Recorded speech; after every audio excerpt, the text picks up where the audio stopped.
Namshukuru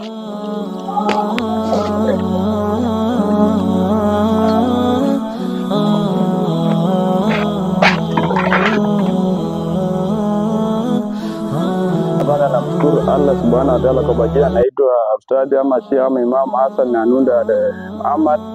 Na mimi ndo Sheikh ama mimi ndo Imam ambaye tunasimamia katika msikiti katika imani ya dini. Vipi changamoto za hapa? Nimekuja ili nione changamoto za msikiti wa Tombo. Ili ni bebe orodha jinsi ilivyo ipeleke msikiti wa Makoko. Kwanza mimi hapa hivi Sheikh, changamoto zipo na sisi binadamu tumeumbiwa changamoto, na dunia yenyewe Mwenyezi Mungu ametujalia changamoto na shida zipo. Kwanza msikiti wa Masjid Tombo ambao uko maeneo Kakamega County, Malava Sub County, alafu mala ward yetu na mala Chabanga wote tuna changamoto ya umeme. Msikiti hatuna umeme. Hatuna umeme katika msikiti Sheikh, alafu msikiti hatuna addressing system. Unaweza na sio Islam, msikiti pia hatuna addressing system ama mitambo ambayo tutasaidia kutangaza dawa kwa watu. Alafu kaangalia katika msikiti tuna shida ya maji hapa hivi. Changamoto hapa hivi ni maji ni hapa hivi, shida ni maji. Alafu katika msikiti Sheikh tuna changamoto ya miundo msingi. Ukiona hilo ni jumba la madrasa.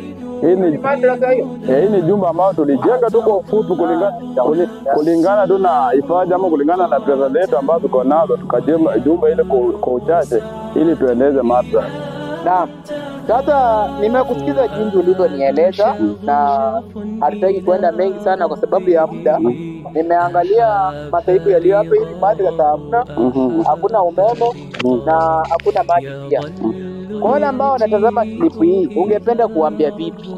Kwanza mimi nashukuru sana kwa wale ambao watu ama mafadhili ama kama kuna mtu yenyewe Mwenyezi Mungu Allah amemjalia riziki katika mgongo ardhi, anaweza kutusaidia katika msikiti wa Tombo, tukaweza kupata umeme, tukaweza kupata maji, tukaweza kujenga hapa hivi madarasa ili tukaweza kufunda madrasa ama dini ikaweza kufundwa hapa hivi. Alafu pia hapa changamoto nyingine hapa hivi ningeweza kujengwa hapa hivi hata at least humo ndani msikiti ukapanuliwa. Kulingana na maisha Uislamu umeendelea kuendelea na kukua kwa ukubwa.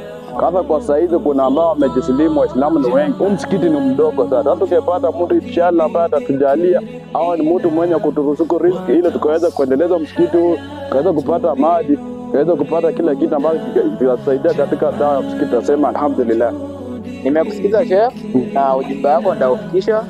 Na kwa wale ambao mnatazama clip hii, mwe Waislamu, ndugu zangu Waislamu ama ndugu zangu walio Wakristo, imani ni kitu cha muhimu sana. Na wale ambao wanatazama clip hii, mmesikiza mambo ambayo ya Sheikh nani hasa ni changamoto tunapitia hapa hivi. Tunaombeni sana muwasaidie wale ambao mnatuangalia na mnaangalia video hii, naomba sana msaidie msikiti wa Tombo ili uwe imarika.